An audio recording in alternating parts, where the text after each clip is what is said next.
What's good, y'all? It's your man Sight, and today I'm going to walk you through some of the reasons that I like to use the MPC software over Standalone when it comes to completing my beats. I'm going to show you guys some of the advantages and some of the limitations that have been taken off once you put it into your software. So let's get into it. Let's get busy.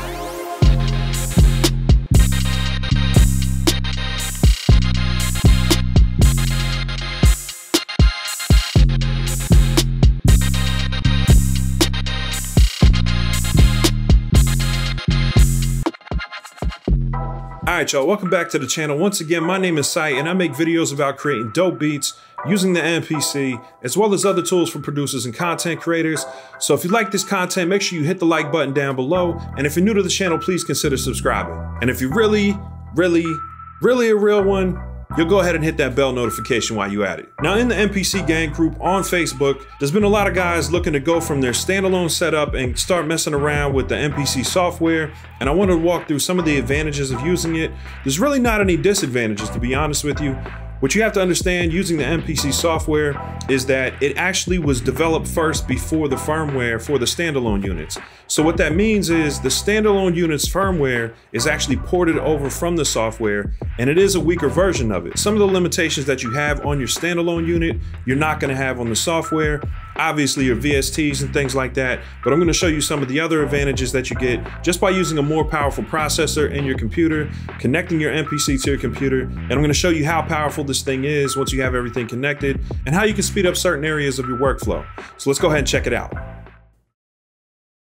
Now, the first thing I want to do is I'm going to import a project here. This is a project I imported from my MPC Live 2 that I was working on earlier. And basically I took a loop and I flipped it, right? Now in the MPCs and standalone, you're limited in the type of time stretch that you can use. So when I actually made this, I made it using the Pro 10 algorithm, which is the default time stretch algorithm for the standalone units. So I'm going to show you what the sample sounds like using Pro 10, and then I'm going to show you what the sample sounds like using Elastic Pro. Some of you guys might have caught this in my last video, but time stretch is really huge when you're talking about the quality of the time stretch, and that's one of the main advantages of going to the software. So let's go ahead and listen to it. So I'm going to go ahead and show you the sample that I used, and it's from one of CMP's kits. If you're not familiar, cmpkits.com.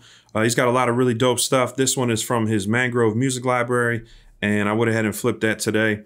And the original sample, let me show you the original sample. It sounds like this. All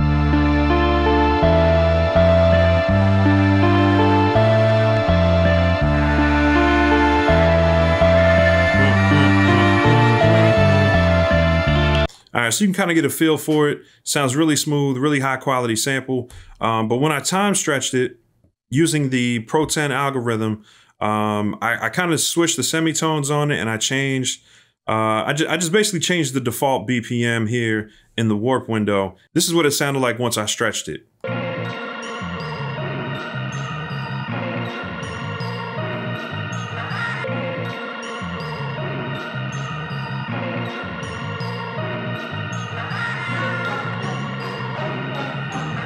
Now that doesn't sound very good. It was good enough for me to kind of catch a vibe.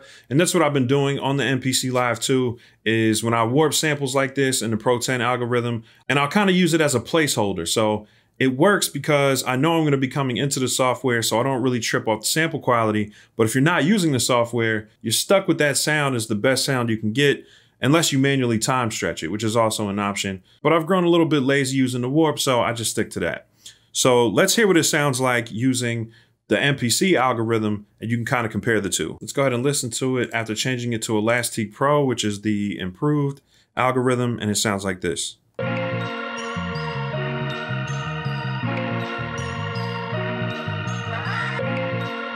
Much, much better. So as you can hear, the difference in the time stretch is huge, and that's why I like to use the software for warping my samples. And I always end up bringing into the software mainly for that point. But let me show you some of the other things. All right, the next one is the mixer window. Now, the mixer window is really dope because when you're in the touchscreen and you're in the standalone mode, it's got these little squares. And it's cool, you can mix on that, do a decent job. If you hold shift, you can, you know, kind of make micro adjustments. So it's not bad, it's not too bad. I don't mind mixing on that on the go, but you know, you can use the little faders here as well. You know, as you can see, the fader on the left is changing depending on which pad I hit. So that fader is kind of cool. But if you're using the software, you actually get an entire mixer window. All right, so I'm gonna go ahead and pull up my third screen here. Actually, I'm gonna bring up my first screen and we're gonna go over to View and we're gonna hit Show Mixer Window. All right, and that mixer window, I'm gonna put it in my second screen here. Well, it's actually my third screen. Some of you guys might have two monitors. So the mixer window is really cool. So let's go ahead and change the view so you can see that third screen. All right, and there's my mixer window. Now, what's cool about this is, obviously the faders are about the same size, and obviously with your mouse, you're gonna be able to be more precise. But what's cool is you can go from pad mixer to program mixer, like channel mixer, with just the click of this button, and then you can have both on the screen using that. So if you need really precise movements, if I say bring up the drum kit here, so let me go ahead and get that playing. All right, and say this, if I want to solo this, I can make really fine adjustments. Just allows you to get a little more detail with your mix. And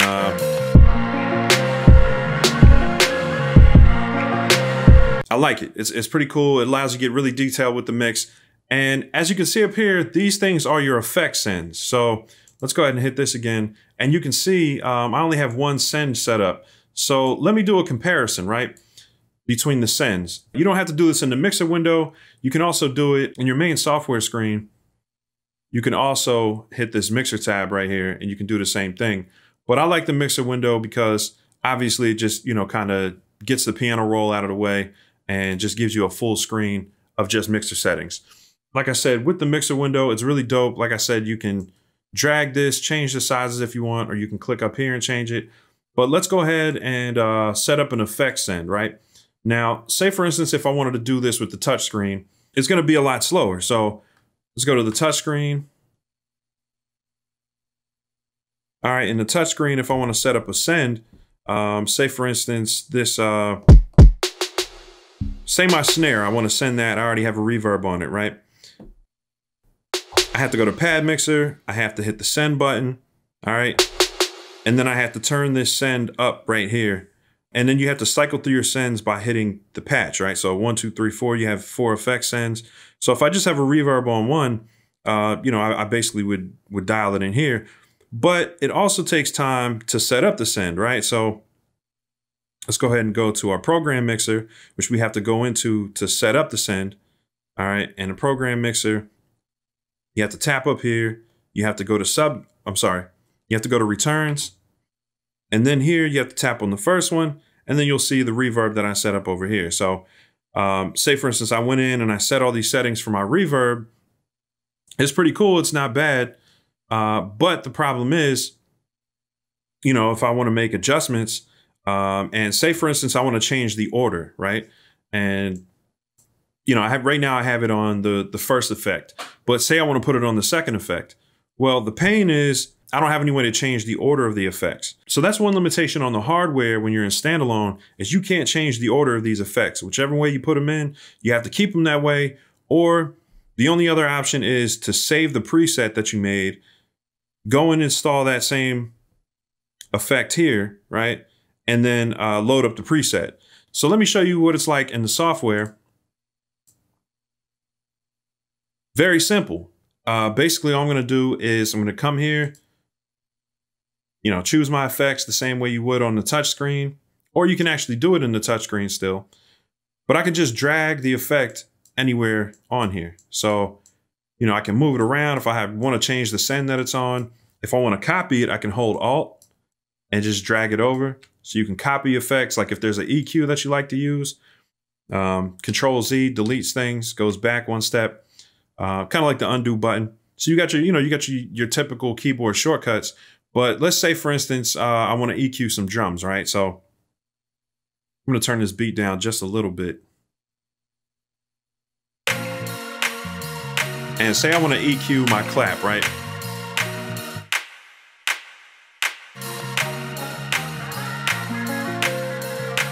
All right, so I'm going to go ahead and put a VST on here. Now, this is one advantage as well. Obviously your VST EQs are gonna be better. So I have this one called TDR Nova, but I'm gonna use one really simple and lightweight, which is the ReQ, which is, let me see here. This is just kind of like a stock EQ plugin. I'll go ahead and bring that on the screen so you can see it. All right, and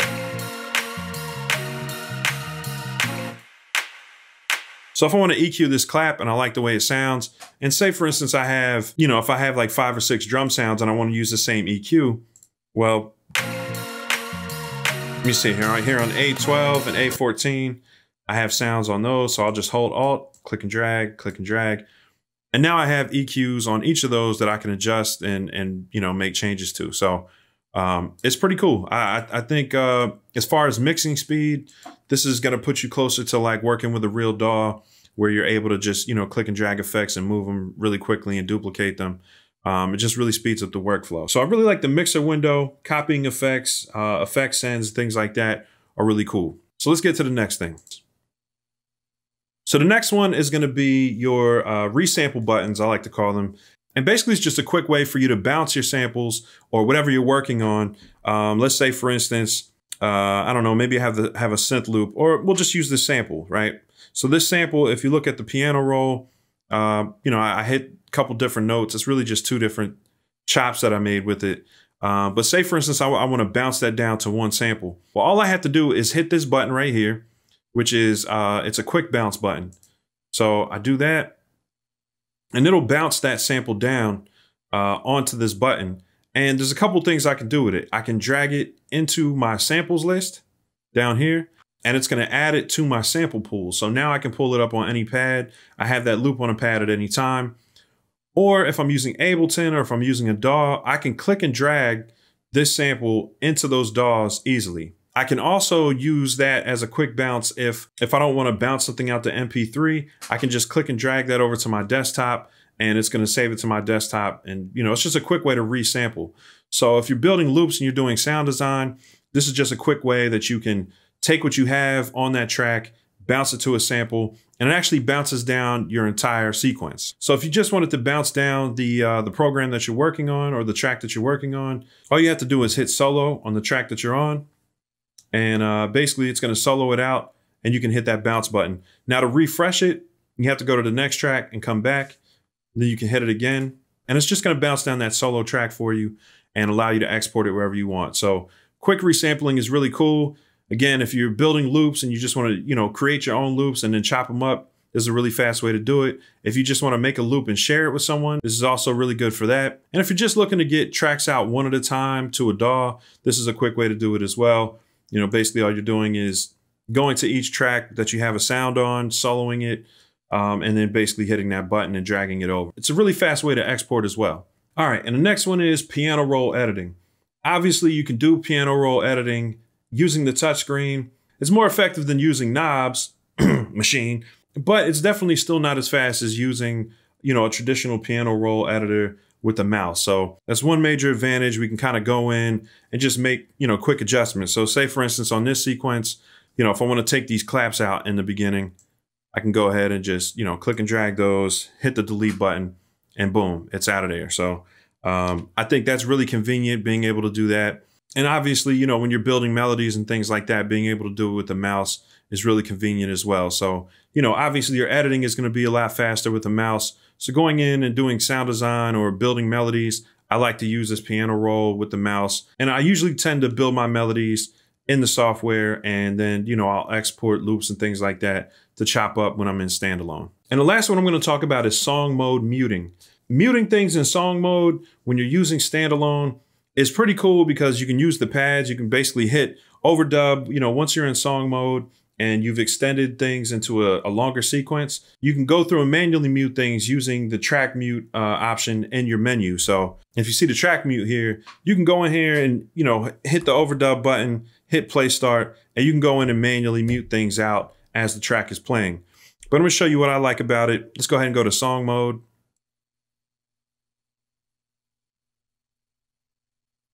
All right, and in song mode, I just have 2 sequences here. But I'm going to use the song mode interface to build a longer sequence, and then I'm going to show you what I'm talking about the track mutes, all right? let's go ahead and hit overdub. And we'll just go main with claps, main with claps, main. All right.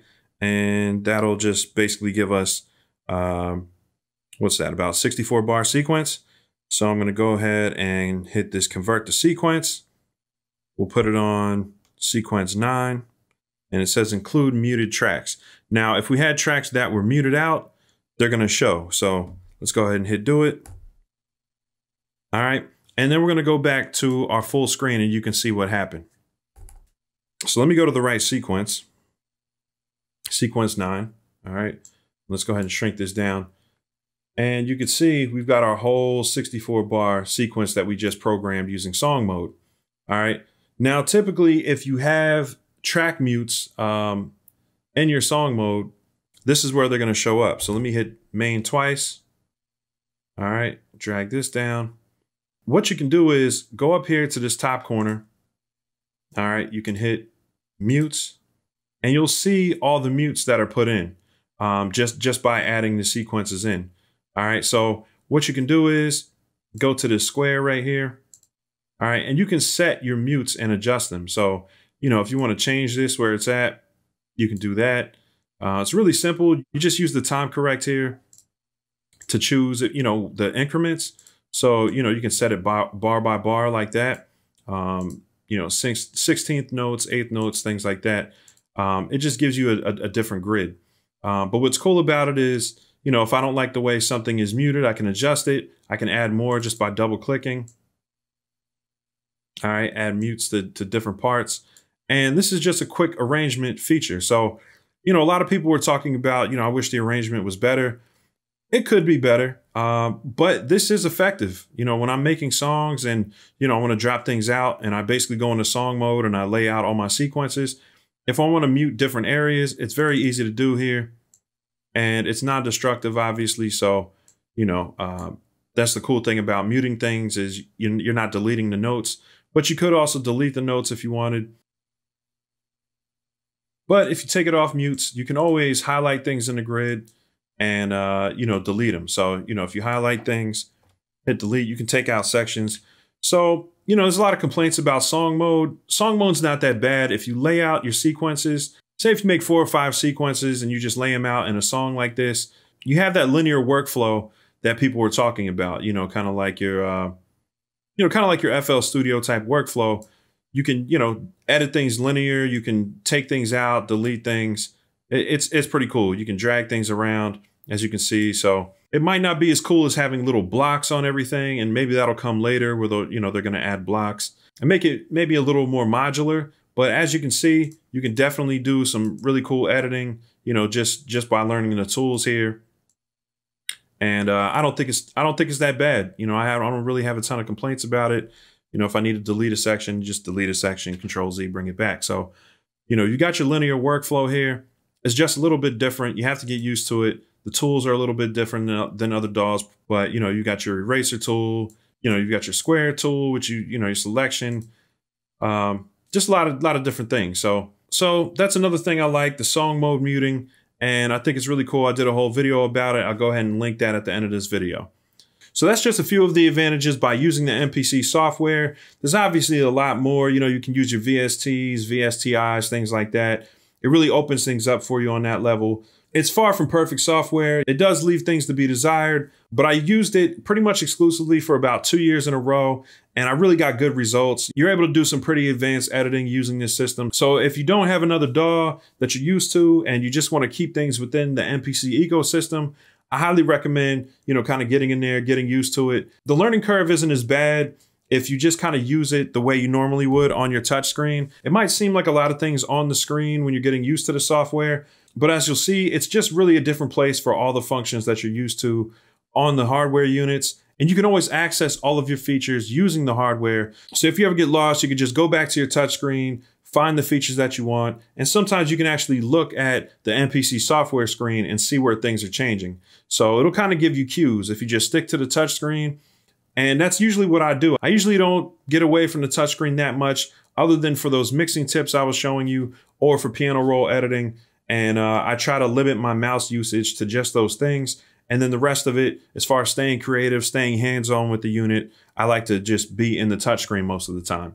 So if you have questions and you want more details and maybe some more tutorials and things like that using the software, I'll try to do some more of those. I kind of got away from them, got back into standalone, but now the guys are getting used to the standalone units and they're looking to kind of take their sound to the next level. I can definitely do some more content showing you guys how to use the software a little bit more. And there's going to be some more upgrades, I think, coming soon within the next few updates.